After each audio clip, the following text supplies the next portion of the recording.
Di 6.3 pembentukan imej oleh kanta. Apakah kanta? Okey, kanta merupakan sekeping bahan luk sinar seperti kaca, perspek atau plastik yang mempunyai dua permukaan, sekurang-kurangnya satu permukaan melengkung.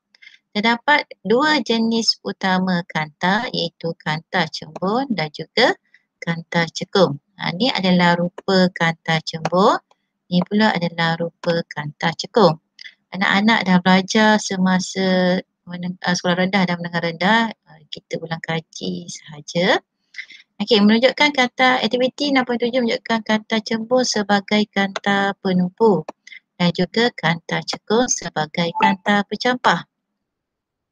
Okey, ini menunjukkan kanta cembung apabila laluan sinar dilalukan, okey, cahaya tu akan menumpukan pada satu titik. Okey, jadi kanta cembung ni menumpukan sinar cahaya.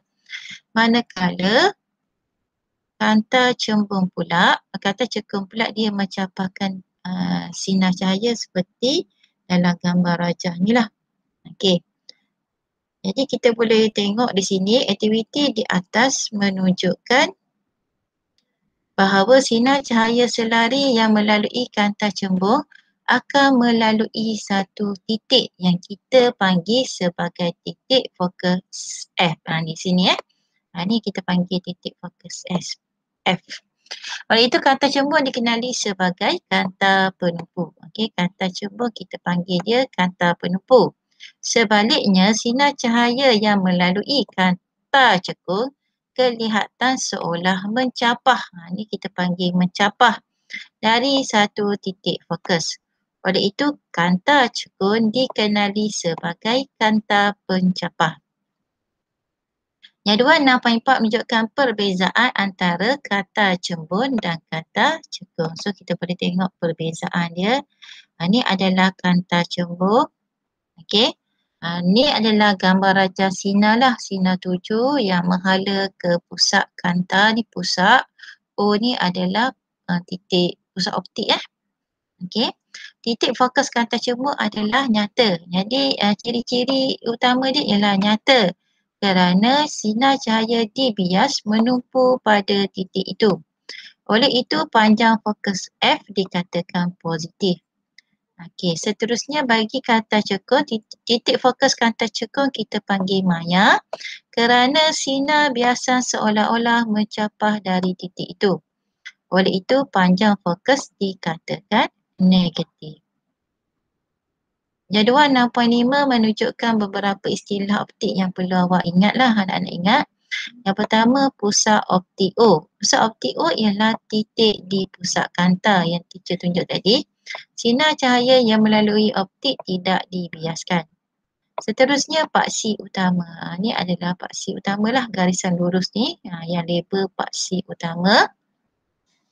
Jadi paksi utama ialah garis-garis yang menerusi pusat optik suatu kanta dan bersambung dengan pusat-pusat kelengkungan dua kanta itu. Seterusnya paksi kanta. Okey. Paksi kanta ialah garis lurus yang menerusi pusat optik dan berserenjang dengan paksi utama. Okey, ni yang tengah-tengah ni kita panggil paksi kanta. Okey. Titik fokus F ialah titik yang terletak pada paksi utama kanta di mana untuk kanta cembung sinar cahaya selari dengan paksi utama akan menumpukan titik selepas melalui kanta. Untuk kanta cekung, sinar cahaya selari dengan paksi utama seolah-olah mencapah dari titik ini selepas melalui kanta. Okey, jarak objek U. Jarak di antara objek dengan pusat kanta. Jarak imej V. Jarak di antara imej dengan pusat kanta. Dan panjang fokus F. Jarak di antara titik fokus F dengan pusat optik O suatu kanta. Alright, seterusnya kita tengok panjang fokus bagi kanta cembung. Kanta cembung dengan ketebalan yang berlainan mempunyai panjang fokus yang berlainan. Okey. eksperimen aktiviti ini menunjukkan memerhati imej nyata dan menganggap panjang fokus bagi suatu kanta cembung. Kita ada kanta cembung diletakkan di atas pemegang kanta, kita ada skrin putih dan kita ada tingkap. Jadi kita akan dapat imej tingkap pada skrin putih. Seterusnya kita tengok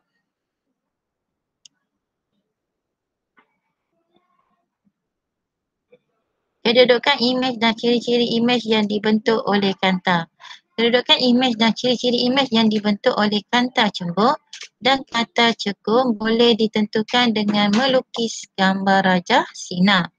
Terdapat 3 sinar cahaya utama yang boleh dilukis untuk menentukan kedudukan imej dan ciri-ciri imej. Teliti jadual 6.6, terangkan 3 ciri sinar ini. Kita tengok kanta cembung. Sinar yang menuju ke pusat optik merambat pada garis lurus. Yang ni garis lurus yang pertama. Sama juga untuk kanta cekung. Sinar ni tanpa dibiaskan lah. Yang kedua, sinar yang selari dengan faksi utama terbias dan melalui titik fokus. Garis lurus melalui faksi ini pusat dan terus ke titik fokus. Manakala bagi kanta cekung, titik sinar ni pada titik fokus lurus. Sinar yang selari dengan faksi utama terbias seolah-olah dari titik fokus F. Dia melalui F di sebelah belakang kanta. Ni sebelah depan kanta. Sinar yang melalui titik fokus F terbias selari dengan faksi utama. Yang ni pula terbias selari juga dengan faksi utama melalui titik fokus. Itu perbezaan gambar lah, cara nak melukis bagi kanta cembung dan kanta cekung. Ini pula menentukan kedudukan imej oleh ciri-ciri imej yang dibentuk oleh kanta cembung dan kanta cekung bagi jarak yang berbeza. Dia punya kesimpulan kalau semakin dekat objek, semakin besar imej. Kalau jauh objek tu kita letak, jadi imej yang kita nampak akan nampak lebih kecil lah. Jadual 6.7 dan 6.8 menunjukkan gambar rajah sinar serta ciri imej masing-masing untuk kanta cembung dan kanta cekung. Yang ni anak-anak kena tahulah lukis. Yang pertama apabila objek di infinity. Yang pertama gambar rajah yang pertama kita lukis direct daripada pusat. Seterusnya melalui F dan bersilang pada titik fokus ni. Bersilang. Gambar rajah ni dia akan bersilang lah. Dan kita akan dapat imej dekat sini. Jadi kedudukan imej adalah sama. B sama dengan F. B itu adalah cara imej. Imej berada di F. Jadi ciri imej dia ialah nyata, songsan, diperkecil. Seterusnya objek O lebih jauh daripada 2F. Maksudnya lebih daripada 2F. Jadi kita akan dapat imej yang kecil lah. U ni jarak objek lebih besar daripada 2F ni. 2 kali panjang fokus. Jadi kita akan dapat imej dia berada, jarak imej ni berada di antara F dengan 2F. Jadi ciri-ciri dia ialah nyata, songsan ni terbalik dan diperkecil. Seterusnya yang biasa keluar biasa yang nombor 2 ni, yang nombor 3 ni objek O pada 2F. Maksudnya dia betul-betul berada di imej dia I sama dengan 2F. Ataupun jarak imej sama dengan 2 kali panjang fokus. Jadi nyata, songsan sama saiz dan juga jarak objek dia dekatlah sama dengan jarak objek. Seterusnya objek ni berada di antara 2F dengan F. F dengan 2F. Jadi kita akan dapat imej yang lebih besar daripada 2F. Yang ni pun biasa keluar dalam exam. Jadi ciri imej dia nyata, songsan, diperbesarkan. Seterusnya objek O pada F. Di mana U sama dengan F. Sama dekat sini. Jarak U ni, jarak objek sama dengan jarak imej. Kita akan dapat imej di infinity. Sebab kalau kita lukis kat mana-mana pun dia tidak bersilang. Ke atas pun tidak bersilang. Jadi kita dapat ciri dia maya tegak diperbesar. Dan yang ni pula yang ketiga lah yang kita gunakan sebagai kanta pembesar. Okey, yang ni pun biasa keluar peksa di mana U lebih daripada F. Okey. Dan jarak imej lebih besar, V lebih besar daripada U. Maksudnya U ni kecil, sorry bukan U besar daripada F. U kecil, maksudnya U ni jarak objek berada kurang daripada F. Okey, kita lukis dia tak bersilang kat bawah ni. Jadi kita kena lukis kat atas, dia bersilang di sebelah atas. Jadi dia punya ciri imej dia maya, tegak dan diperbesar. Dan kita gunakan sebagai kanta pembesar lah. Seterusnya jadual 6.8 pula pembentukan imej oleh kanta cukur. Kanta cukur ni paling mudah lah, kat mana-mana imej dia akan berada di hadapan jarak fokus, titik fokus ni. Okey. Kalau jauh daripada titik fokus objek dia, jarak objek U dia, maksudnya imej yang terhasil ni kecil, makin kecil. Kalau dekat imej dia makin besar. Tapi ciri dia sama, maya tegak tapi saiz dia lebih kecil daripada objek. Okey. Seterusnya kita tengok pembesaran linear. Okey, objek kita boleh besarkan dan laraskan lah. Perhatikan gambar foto 6.3. Apabila satu objek dilihat melalui kanta pembesar pada jarak yang kurang daripada panjang fokusnya, imej yang terbesar terbentuk adalah diperbesar. Jadi saiz imej yang terbentuk oleh suatu kanta cembung bergantung pada kedudukan objek. Okey. Yang ni kita lihat imej yang diperbesar melalui kanta pembesar. Macam kita ambil gambar guna kamera dan guna telefon tu lah. Kita boleh besarkan dan kecilkan ikut kita suka saiz dia nak macam mana. Okey, aktiviti 6.10 menunjukkan saiz imej yang terbentuk oleh suatu kanta bergantung kepada kedudukan objek dari pusat kanta. Perbandingan antara saiz imej dengan saiz objek diperbuat berdasarkan nisbah ketinggian imej pada ketinggian objek tersebut. Nisbah ini kita panggil sebagai pembesaran linear M. Jadi pembesaran linear M sama dengan, ni adalah formula dia. Ketinggian imej, ni adalah tinggi imej. HI, I itu imej. Ketinggian objek, height U. Height tu tinggilah, U tu objek. Okey. Jadi kita akan, ataupun kita boleh guna M sama dengan V per U. Jarak imej per jarak objek pun boleh juga. Okey. Jadi nisbah ni kita akan dapat dia punya pembesaran banyak mana. Okey. Kalau M lebih besar daripada 1, maksudnya M kecil daripada 1, imej dia kecil. M sama dengan 1, imej sama saiz dengan objek. Okey, kalau M lebih besar daripada 1, maksudnya imej itu diperbesarkan. Okey. Tu tajuk yang 6.3 dan 6.4 kita tengok formula bagi kanta nipis. Anda telah pun mempelajari kaedah untuk menentukan kedudukan imej dan ciri imej yang dibentuk oleh kanta cembung dan kanta cekur melalui gambar rajah sinar. Selain lukisan, kita boleh guna juga formula kanta nipis untuk menyelesaikan masalah kanta. Jadi formula kanta nipis ialah melibatkan hubungan antara jarak objek U, jarak imej V dengan panjang fokus F. Di mana 1 per F sama dengan 1 per U campur 1 per V. F ni adalah panjang fokus, U adalah jarak objek, V adalah jarak imej.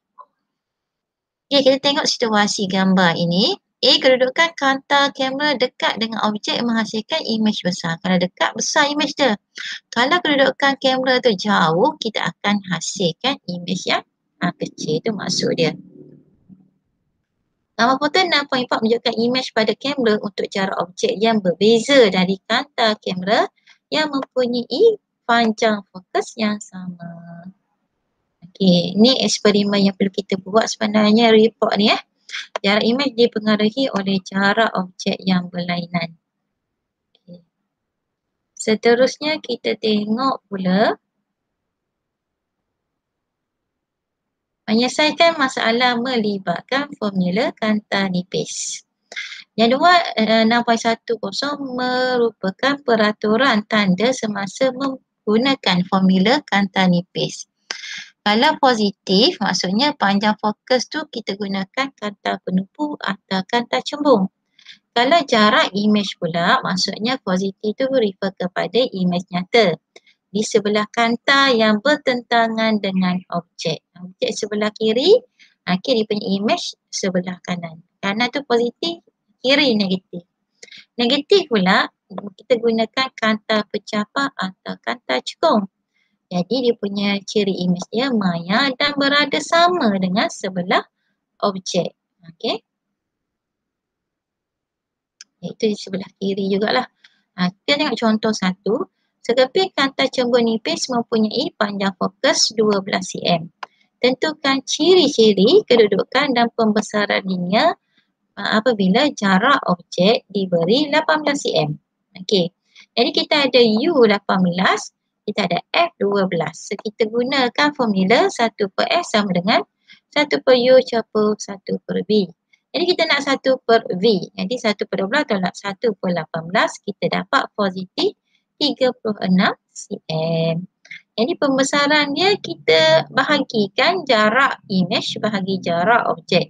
So kita bagi 3 per 6 bahagi 18, maksudnya berlaku 2 kali ganda pembesaran. Okey.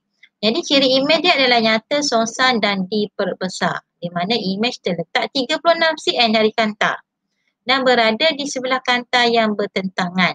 Jadi imej yang terhasil 2 kali ganda.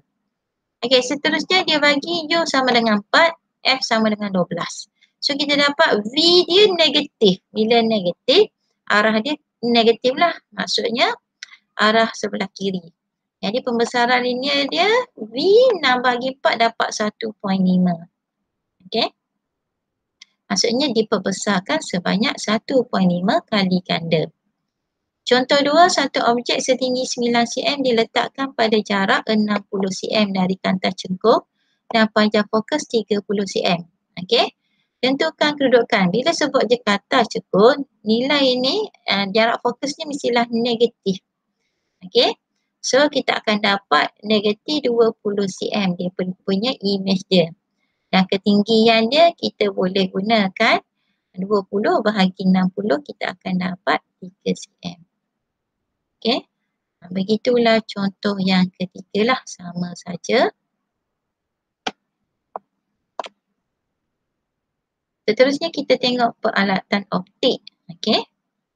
Penggunaan kanta dalam peralatan optik. Penggunaan kanta dalam peralatan optik ini banyak memberi manfaat dalam kehidupan harian kita lah, manusia. Okey. Jadi ini 6.2, 1.2 mewajarkan penggunaan kanta dalam peralatan optik seperti kanta pembesar. Kita guna satu kanta ya. Mikroskop kita guna 2 dan teleskop pun kita guna 2 kanta. Okey, yang biasa keluar biasa ialah mikroskop dan teleskop. Darjah 6.38 menunjukkan penggunaan kanta dalam peralatan optik seperti kanta pembesar, mikroskop dan teleskop. Saya seorang ahli gemologi. Saya menggunakan kanta pembesar untuk mengenal pasti dan menilai batu permata. Okey, saya seorang ahli oftalmologi. Okey, saya menggunakan kanta pembesar untuk memeriksa mata. Saya seorang ahli astronomi. Saya menggunakan teleskop untuk mengkaji gerakan jasad-jasad samawi. Saya seorang ahli mikrobiologi. Saya menggunakan mikroskop untuk melihat mikroorganisma. Saya seorang ahli geologi. Saya menggunakan mikroskop untuk melihat dan mengenal pasti spesimen batuan dan juga garam mineral. Okey, ini integrasi sejarah. Pada tahun 1609, Galileo Galilei telah mencipta teleskop untuk melihat 4 bulan yang mengelilingi Mushtari. Okay, yang inilah kita punya revolusi kajian astronomi. Okey, pada pertengahan abad ke-17, Anthony van Leeuwenhoek telah berjaya mencipta sebuah mikroskop. Dialah yang mencipta mikroskop di mana dia dapat kanta yang dapat melihat menghasilkan pembesaran 300 kali ganda besar. Okey, untuk melihat mikroorganisma dan dia berjaya melukis mikroorganisma yang dia lihat tu. Seterusnya mereka bentuk dan membina mikroskop majmuk dan teleskop menggunakan kanta cembung. Yang ni adalah soalan yang rutin lah kalau dalam SPM tu boleh dikatakan ada tahun yang keluar dalam SPM berkenaan dengan mikroskop dan juga teleskop. Okey, kedua-dua alat ni dia menggunakan dua kanta, kita panggil kanta objektif dan kanta mata. So kita tengok yang pertama mikroskop majmuk. Okey, dia ada dua keping kanta cembung. Okey, dengan panjang fokus yang pendek. Kanta objek dengan panjang fokus FO dan kanta mata kita panggil FM, mata. O objek. Panjang fokus FO mesti kurang daripada panjang fokus FM. Jadi jarak di antara kanta objek dengan kanta mata adalah lebih besar daripada hasil tambah FO dan FM. Jarak objek adalah di antara, objek dia mesti ada di antara FO dan juga 2 FO. Okey, kanta objek membentuk imej pertama, eye image yang nyata, songsang dan diperbesarkan imej dia. Okey, kanta mata berfungsi sebagai kanta berbesar terletak di antara FM dengan pusat optik kanta mata. Kanta mata membentuk imej akhir eye 2 yang maya, diperbesar dan masih songsang.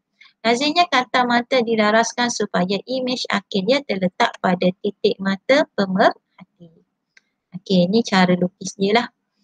Okey, yang pertama kena lukis kanta cembung. Kanta cembung ni lebih kecil daripada kanta mata. Okey, kanta cembung tebal, kanta matanya nipis. Kalau tebal maksudnya panjang fokus dia pendek. Okey, kuasa kanta dia besar tapi panjang fokus dia pendek.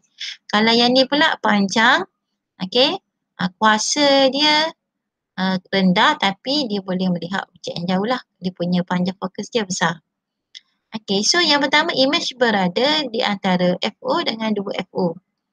Okey, jadi kita akan macam kita buat yang merajah sinar yang kata cembung tu, dia akan bersilang pada satu titik untuk menghasilkan air pertama.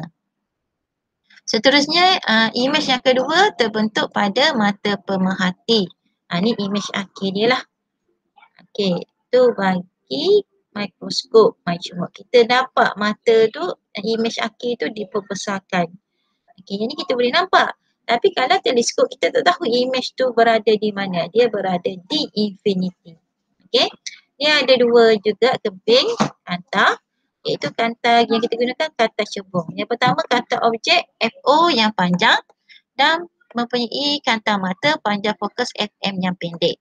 Jadi jarak dia ialah hasil tambah FO campur FM. Sinar-sinar cahaya selari dari satu objek yang jauh ditumpukan pada fokus kanta objek untuk membentuk imej pertama. Kita tak tahu imej tu daripada mana. Ni. Kita tak tahu. Macam tadi kita tahu dalam satu titik tu berada pada jarak mana yang kita gunakan. Kalau mikroskop majmuk tadi lah. Okey, yang nyata songsang dan diperkecil. Imej pertama bertindak sebagai objek pula bagi kanta mata dan imej akhir dia maya songsang dan diperbesarkan. Okey, dan I2 ni terletak di infinity, tak tahu kat mana. Ni gambar raja sinar macam majmuk tadi, kita tahu kat mana objek dia berada. Lebih daripada 2F. Lebih daripada F. Berada di antara F dengan 2F.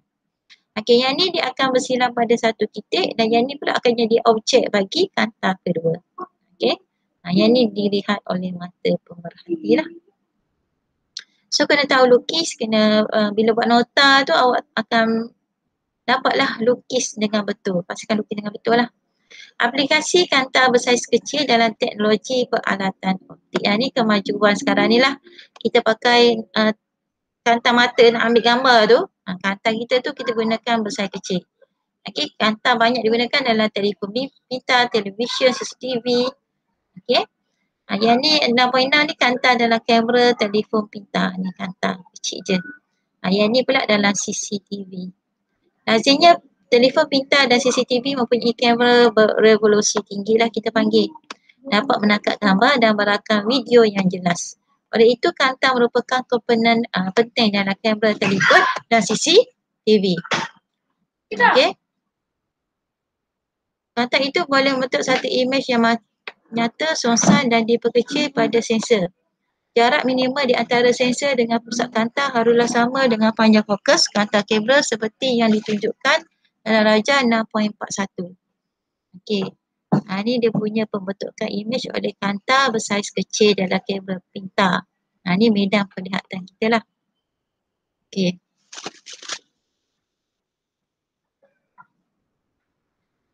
Itu sahaja untuk bab gelombang.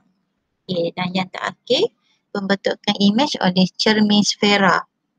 Apakah cermin sfera ni? Cermin sfera merupakan sebahagian daripada sfera berongga yang terpotong seperti yang ditunjukkan dalam rajah 6.42 ni. Cermin jika pembukaan dalam bahagian terpotong memantulkan cermin, cermin itu akan jadi lengkung, cermin cengkung kita panggil. Okey, ni cermin. Tadi kita tengok kanta, ni pula cermin. Okey. Jika pembukaan luar bahagian yang terpotong itu memantulkan cermin, jadi kita panggil dia cermin cembung. Ni cekung, permukaan yang memantulkan cahaya. Jadi dia sfera kat sini. Yang ni pula kalau cembung, dia cembung kat sini. Okey. Bahagian luar ni dia memantulkan ni objek. Objek dari sini. Ni lengkung. Itu maksud dia. Kalau nak dibandingkan sudu, ni rupa sudu lah. Ni permukaan cekung yang kita agak susuk apa. Ni permukaan belakang dia tu. Jadi kita panggil cembung. Perhatikan gambar foto 6.8. Permukaan cekung dan permukaan cembung sudu kedua-dua bertindak sebagai imej cekung, sebagai cermin cekung dan cermin cembung. Itulah cermin. Bolehkah anda nyatakan ciri imej yang dibentuk oleh permukaan cekung dan permukaan cembung sudu itu? Ni adalah medan kita lah. Okey, rajah 6.43 merupakan medan penglihatan di hadapan cermin satah, cermin cekung dan cermin cembung. Kalau cermin satah kita akan lihat, kita tengok cermin, cermin tengok kita. Jadi medan penglihatan dia sempit. Okey, kalau cermin cekung pula, medan penglihatan sangat sempit. Cekung ni kecil, ditumpukan pada satah melengkung saja. Tapi kalau cermin cembung, dia boleh luas medan penglihatan dia. Okey, dia boleh diperbesarkan. Sebab tu kalau kita guna cermin cembung dekat kedai-kedai, medan penglihatan luas. Dekat tepi jalan pun kita guna cermin cembung. Kita nak tahu kereta datang pada selekong. Rajah 6.43 pula menunjukkan medan penglihatan seorang pemerhati di hadapan cermin satah, cermin cekung dan cermin cembung yang bersaiz sama tu lah. Okey, ni cara nak melukis pula gambar rajah sinar bagi cermin. Rajah 6.44 menunjukkan istilah optik yang digunakan dalam gambar rajah sinar cermin sfera. Okey, ni cermin cekung, ni cermin cembung. Ni permukaan dia lah. Okey, boleh faham kan?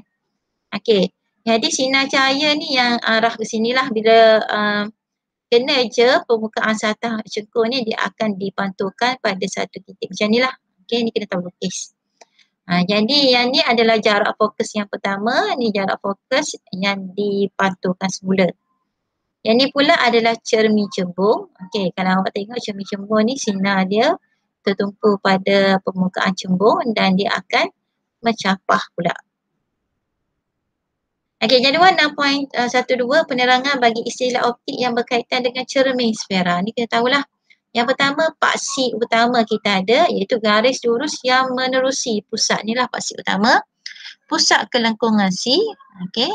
Ini kita panggil pusat kelengkungan. Kalau cekung dia ada kat sini. Kalau cembung di sebelah sini. Jejari kelengkungan, jarak dia sama dengan jarak fokus. Jarak di antara kutub cermin sfera P dengan pusat kelengkungan C. Ini jarak dia lah. Itu kita panggil jejari. Titik fokus F ialah satu titik yang terletak pada paksi utama sfera. Untuk cermin cekung, sinar cahaya yang selari dengan paksi utama akan tertumpu pada titik ini. Untuk cermin cembung, sinar cahaya selari dengan paksi utama seolah-olah tercapah. Okey, sama juga dengan kanta tadi, kita ada jarak objek U. Okey, jarak daripada objek ke kutub cermin sfera, kita ada jarak imej.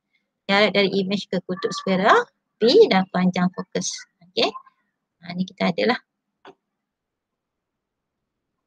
kita ni jarak fokus, titik fokus, panjang fokus ni adalah jari. Okey, seterusnya adalah panduan melukis gambar rajah sinar bagi cermin. So, kena tahu jugalah cermin dia ada pusat kelengkungan. Okey, yang ni melalui pusat kelengkungan. Ni adalah kantas cembung terus ke pusat kelengkungan. Seterusnya pula bila dah ke pusat gambar rajah yang selari ni, okey, dia akan terpantul pada titik fokus. Yang ni pula akan terpantul pada titik fokus di sebelah depan. Yang ketiga, sinar cahaya melalui AF dipantulkan dengan paksi utama. Okey. Ni pun dipantulkan pada paksi utama lah. Apakah jari kelengkungan? Jari kelengkungan cermin adalah arc 2 kali ganda panjang fokus, di mana arc sama dengan 2 kali ganda F. 2F.